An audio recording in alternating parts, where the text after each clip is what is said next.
It's finally time to upgrade from the mess of parts I've been collecting over the years, the Gen 5s and Gen 8 GoPros, and upgrade to several of the Gen 11s.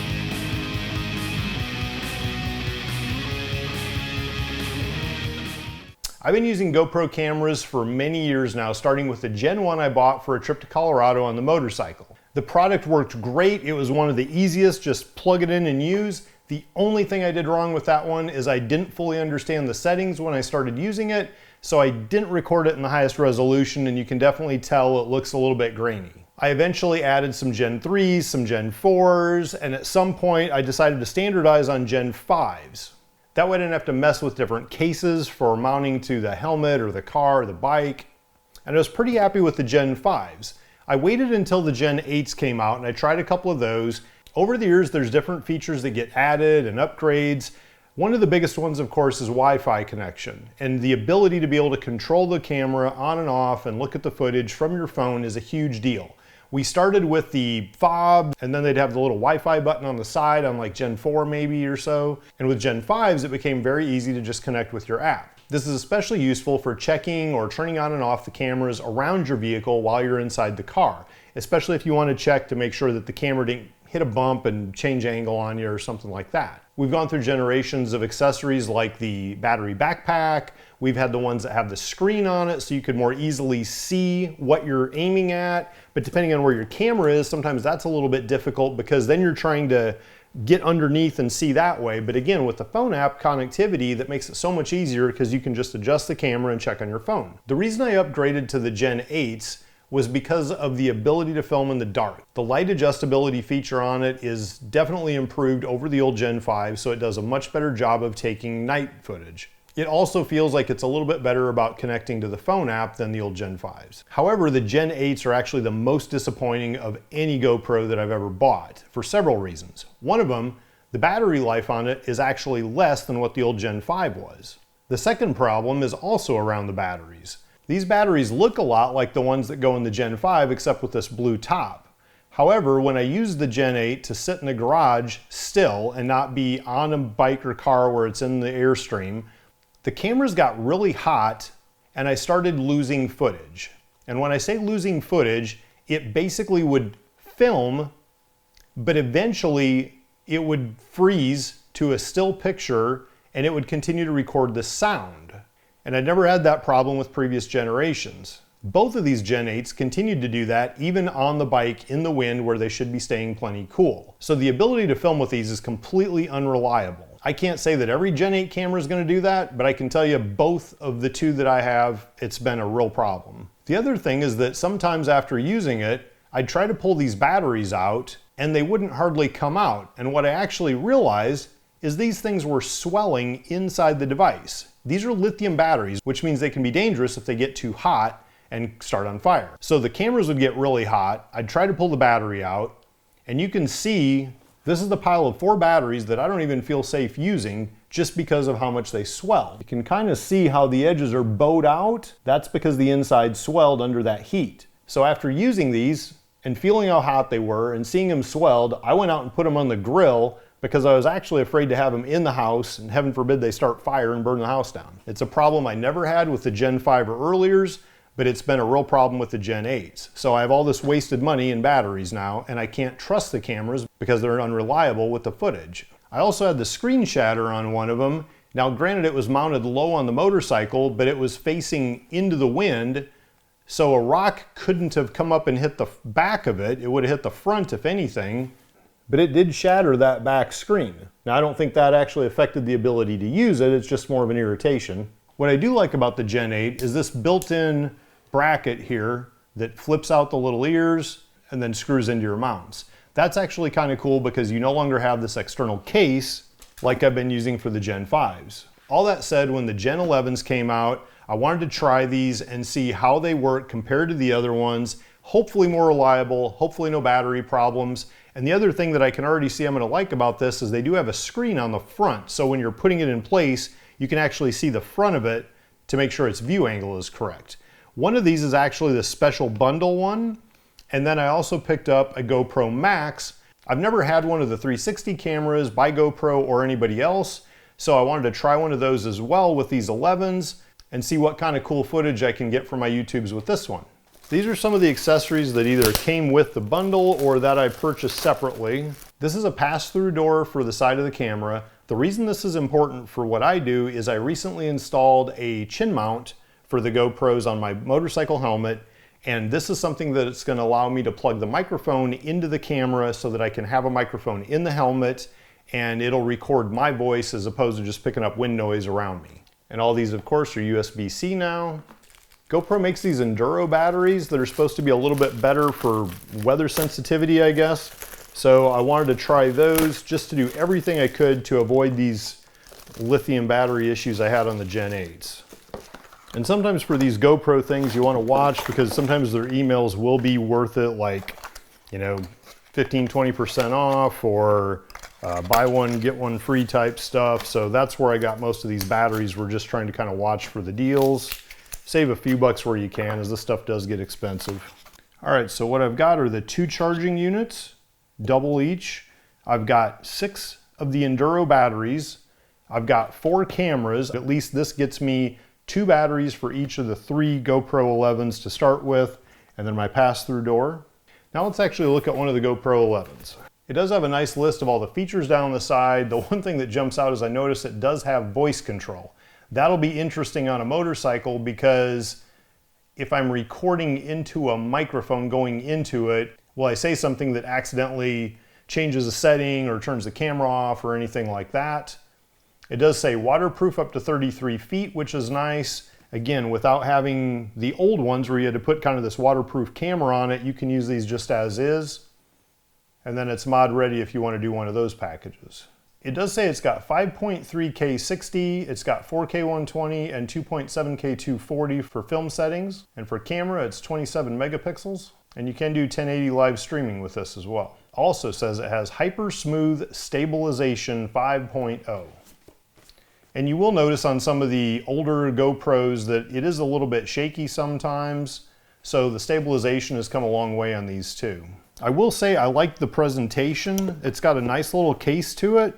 Now, if you have multiple cameras, you know, it'd be nice to have one bigger case. And I don't know if they make that as an accessory where you could put multiple cameras, but you can always kind of do some foam cutout shadowing ones if you want. But it does come with, obviously, the camera. And the first note is your camera must be updated before you can use it. Fair enough. So you've got the camera, you've got the base mount, you've got the adhesive, and this is a curved one as opposed to the straight ones you can buy. And then the bolt that goes through it. Now, obviously, if you want to do some different extensions and change some angles and that, you're going to need some of those accessories that I have in my box. So I'll have to kind of filter through that, see what's still useful and what's not. And then you've got your charging cord. You're not going to do a whole lot with these until we get the batteries charged. So it's a little bit of a different door on this. And I notice it does come with what looks like the Enduro battery. So I guess all of them have the Enduro batteries now. So you get the battery with it, which is cool, but you do not get a chip with it, so you have to use your own. The storage chips have come a long way. That used to be kind of a limit for how long you could ride before pulling over to swap things. Now it's the battery. I think you can get up to like a 400 gig chips, I think, that I got at Costco for these things. So it'll store plenty, it's just the battery life that's the limit, but I'll be curious to see how long these last. So before I do anything, I'm gonna start charging the batteries on these. I'm gonna get the batteries out of all of them. Now in the special bundle, let's see what comes in here differently. All right, so here's the special bundle. It is a little bit different for sure. So you've got a head strap, if you want to put it on your head. That's not gonna work too good riding a motorcycle, but it might be useful for surfing or snowboarding or anything like that. You got a little bit of a different mount. It's got a rubber pad there and then it's slips on, so I don't know if that's supposed to go on like maybe a visor or something. They call it a quick clip, so that's something else that might be useful. We have one of the standard arced mounts again, and one of those mounts. We get 2 batteries with this one, so we should have plenty of batteries, which is good. We have the actual camera in here. We have the handler, it's called, and this top part is where you would put in your clip mount like that. And so that would just be for holding it, I guess, when you're doing whatever you're doing that you want to have your GoPro on. And then you've got a couple different screws and your cord, and then the actual camera. They used a white film on this instead of the transparent ones on the others. But I believe the camera itself is actually the same as the others. Black 11, 11 black. Again, we'll get our batteries all charging. Now that I've got 4 of them loaded into the chargers, I'm gonna go plug these in quick. And just plugging these into the USB port of the computer. All the cameras point out that you have to update the camera before you can use it. So the first thing to do is make sure that you have the GoPro Quick app on your phone. Now this is the one with the kind of extras kit. Put one of the batteries in here. Paper film here as it tears apart, unlike the nice clear stuff. Now, the first thing I see that I like about this as opposed to the old Gen 8s is that not only is there a screen on the back here, but there's also a screen on the front. So if I'm sitting it somewhere up against something, I can still see what it sees. Oh, interesting. It does need an SD card to do the update. So I do have to get a card for that. And I'm also going to get the marker to label it. What I've done is take a paint marker pen and I put A, B, C, and a 1 on the max. That way, when I name them in the GoPro app, it's consistent with what the letters are, so I can easily figure out which one is where. It just makes life a little bit easier. You can also then number your chips or letter your chips in the same way and use those so that you have consistency in how it's named on the app, how the camera is labeled, and how the chips are labeled. That makes it easier after a big trip when you're trying to sort through all your chips to figure out which one was which angle. So going back to the app, now I've got C. I'm going to put a chip in it. And it's just that same little slot like before. And I am using the 400 gigabyte chips. Extreme. So I put the chip in, grab one of the batteries, put that in, close the door, turn on the power. And it has the reminder about you need to update it. So I'm in the Quick app. I'm going to add a camera. Click English. I agree. Sorry, I selected Add Camera. It's now searching for this camera. There we go. We found your GoPro. Connect and make sure the others are off so it doesn't get confused. Connect. Pair. Connected. Okay, name your GoPro. As I've been doing, I'm going to put Axis GoPro 11, and this is C. Done. Save new name. Let's install your update. Continue. Update camera. Connecting to your camera's Wi-Fi. Connect. Agree and continue. Transferring update to your camera. And it gives you a little time. Update complete. Okay, this says all set. Okay. Camera seems happy. Film off the back. If you can get a fingernail underneath there. It's probably better to pull this film off when the camera is off. Choose a Wi-Fi for auto upload. Okay, so now it wants the password for my Wi-Fi network at home. And I've already done the others, so everything is updated. They all have chips, they all have batteries. So now we can actually start doing some tests. Now on the back of this, I click at the top because I want video. So I'm in video mode, and this is for wide. So it says video mode highest. Well, what does that mean? This is a little bit aggravating because I'd rather see whether it's 4K or 1080 or what it is. I guess we'll start at the highest quality, but I'll have to go read up on that. I'm used to just seeing 1080, 1440 or whatever here. All right. Okay. Well, they appear to be working, so next we want to do some actual tests. Oops. And this is the mode button, which switches between video, time lapse, whatever. You can also click on the camera. There we go. You can do it that way too. And then we want to shut it off. Powering off. Curious, since I'm in video, what will it actually do if I hit? So it just says it's capturing video, but it doesn't tell me. It just says 1x speed, low light, and it doesn't actually tell me what the resolution is. One of the biggest questions we all have every time these electronics come out with a new model, is it worth upgrading, is it not? I've already talked to you about the good luck I've had with the 5s, the disappointment I've had in the 8s, and now we have the 11. What I'm going to do next is a side-by-side comparison of the 3 cameras. So I've got a Gen 5, a Gen 8, and the new Gen 11. And I'm going to mount them all in the same place on the car and go for a drive at night first to show how it does in the dark, and then compare them in the daylight. That's interesting. One of the older mounts, you flip it up to get it sticking and down to release. The others, you flip up to release. But they're all solid, so let's turn them all on. And you can see only one of them actually has the cool view facing forward. I'm going to hit the start button, and it's on the 4K 30 wide here. 4K 30 wide here. Video mode highest. So all 3 are going.